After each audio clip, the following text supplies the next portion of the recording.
Saya kira sudah lama kita eh, bertarung dengan yang namanya kabar bohong, yang namanya hoax. Gelombang berita bohong atau hoax ke tengah masyarakat semakin masif. Penyebarannya tak lepas dari kemajuan teknologi. Namun persoalannya, penyebaran berita kebohongan menjurus menghasut dan fitnah. Dan fenomena itu dinilai sudah semakin merajalela. Pemerintah juga dibuat gusar karena semakin banyak berita di media sosial yang dianggap melecehkan negara atau sindiran secara individual. Saya kira sudah lama kita bertarung dengan yang namanya kabar bohong, yang namanya hoax itu. Saya kira kita sudah bertarung lama lah. Dan ini terus menerus kita harus, seluruh masyarakat, kita harus mulai membangun sebuah budaya baru, membangun sebuah nilai-nilai kesopanan, nilai-nilai kesantunan dalam kita berucap, dalam kita menyampaikan ujaran-ujaran di media sosial. Jangan menghasut, jangan menfitnah, jangan menyebarkan kabar bohong. Presiden Jokowi pun angkat bicara terkait maraknya hoax yang beredar luas di masyarakat. Ia mengimbau rakyat Indonesia untuk menerapkan budaya baru dengan nilai kesopanan dan tidak memfitnah. Sejumlah kalangan mendesak adanya peraturan pemerintah tentang hoax. Karena dalam Undang-Undang Informasi dan Transaksi Elektronik atau ITE nomor 11 tahun 2008 tidak mengatur secara detail mengenai hoax. Jika berita bohong atau hoax terus menyebar, apalagi jelang perhelatan Akbar, dikhawatirkan nama baik seseorang bisa dirugikan dan kerukunan masyarakat dapat terancam.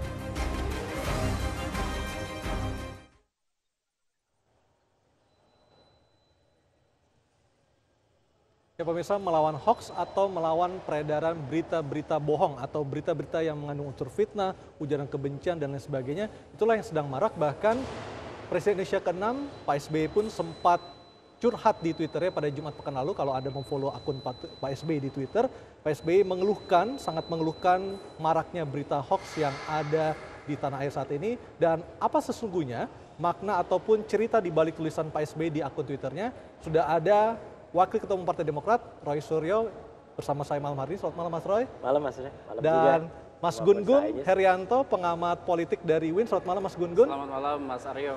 Dan sebelum saya akan memulai perbincangan bersama dua orang narasumber saya akan terlebih dahulu menghubungi Samuel Abrijani, Dirjen Aplikasi Informatika dari Kominfo. Selamat malam Pak Samuel. Baik, belum bisa terhubung dengan Pak Samuel Abrijani, Dirjen Aplikasi Informatika Kominfo. Saya ke Mas Roy terlebih dahulu. Ya. Mas Roy, dengan bahasa yang begitu lugas, bahasa yang tanpa tedeng aling-aling, Pak SBY melontarkan kicauannya di Twitternya. Apa sesungguhnya yang menjadi cerita di balik penulisan kata-kata tersebut, Mas Roy? Justru itulah, beliau selaku warga negara biasa sekarang, meskipun tidak bisa dilepaskan predikatnya selaku Presiden Indonesia ke-6, yang sempat menggaweng Indonesia selama 10 tahun, ingin menyampaikan dengan bahasa rakyat, dengan bahasa sederhana. Dan diawali dengan kalimat, ya Allah, yang Maha Esa, ya, jangan sampai kemudian para penebar fitnah dan hoax ini kenapa merajalela. Kapan masyarakat atau yang kaum lemah ini bisa menang. Jadi beliau itu benar-benar memposisikan sekarang sebagai warga masyarakat, berdoa kepada Allah SWT, ya semoga dijauhkan Republik ini, ya negara ini kok bisa begini, dari para penebar fitnah dan hoax. Sebegitu teraniayanya Pak SBY sehingga memilih kalimat-kalimat yang seperti ditulis di akun Twitternya? Kalau kita sebenarnya merasakan ya kondisi Indonesia sekarang ini harus diakui Mas Aryo, itulah yang terjadi. Karena sekarang rakyat tidak bisa mengerti mana yang benar, mana yang tidak.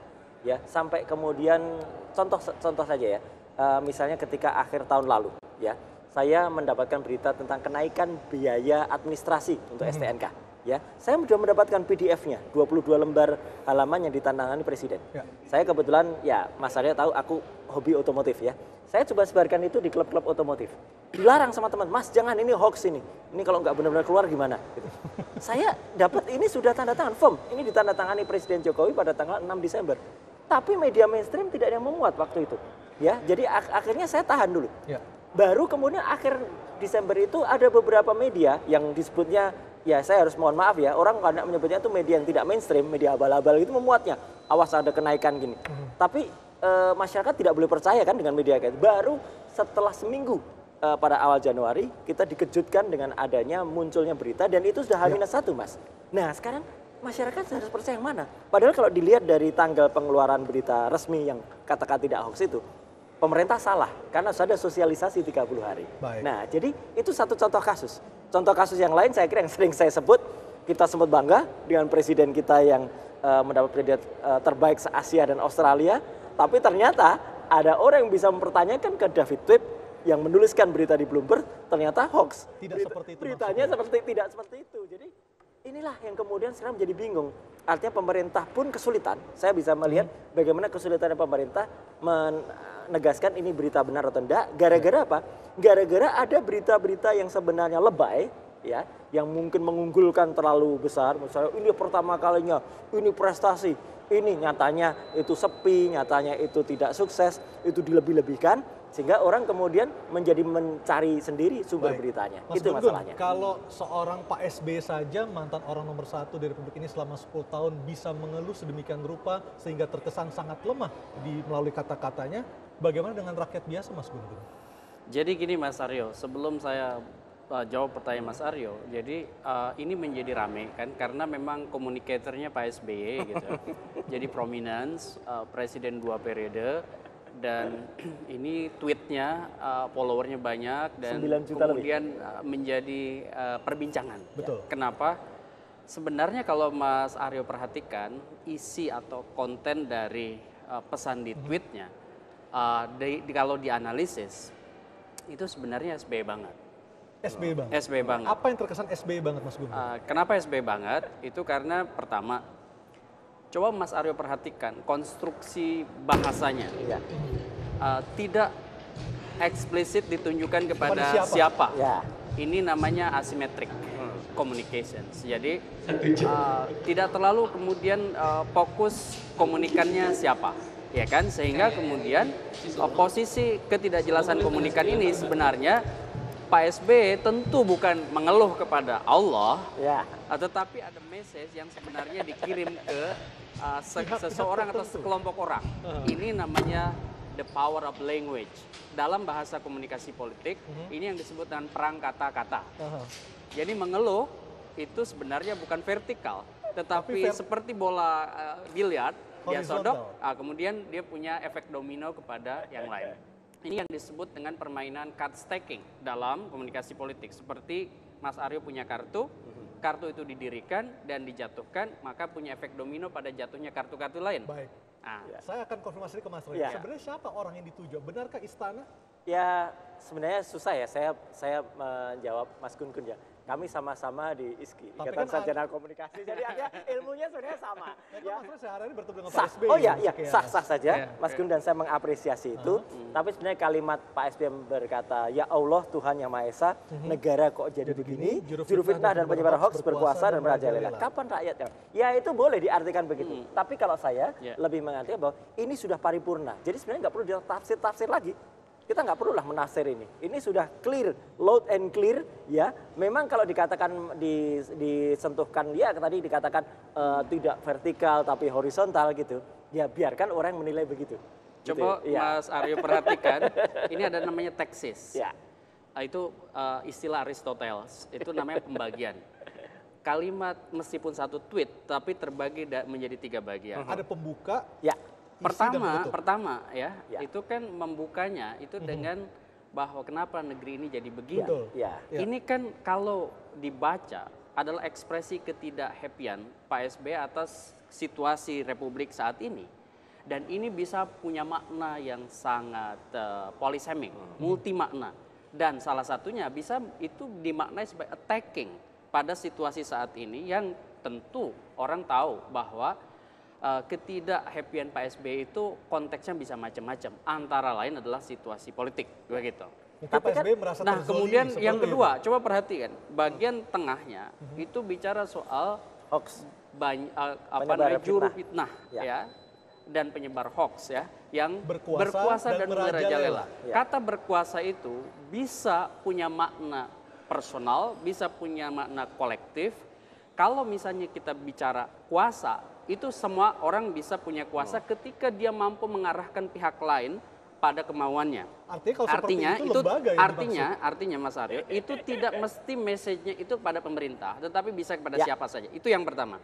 Tetapi kata berkuasa itu juga bisa punya makna formal, artinya jangan sampai kemudian orang juga menafsirkan bahwa pernyataan Pak SBY itu diarahkan kepada yang disebut dengan pihak yang berkuasa. Nah, ini yang kemudian bisa menjadi perdebatan sengit. Apakah kemudian Pak SBY sedang melakukan attacking kepada Pak Jokowi atau pemerintahan kami? Siapa yang lagi sedang diserang oleh Pak SBY? Juru fitnah dan penebar hoax. Siapakah orang-orang itu? Lah, ya juru fitnah dan penebar hoax itu. Jadi artinya juru fitnah dan penebar hoax itu misalnya yang sekarang berkuasa, itu artinya berkuasa menebarkan hoax. Berkuasa menebarkan hoax. Jadi ini memang tugas dari pemerintah sebenarnya agar jangan sampai para juru fitnah ini berkuasa.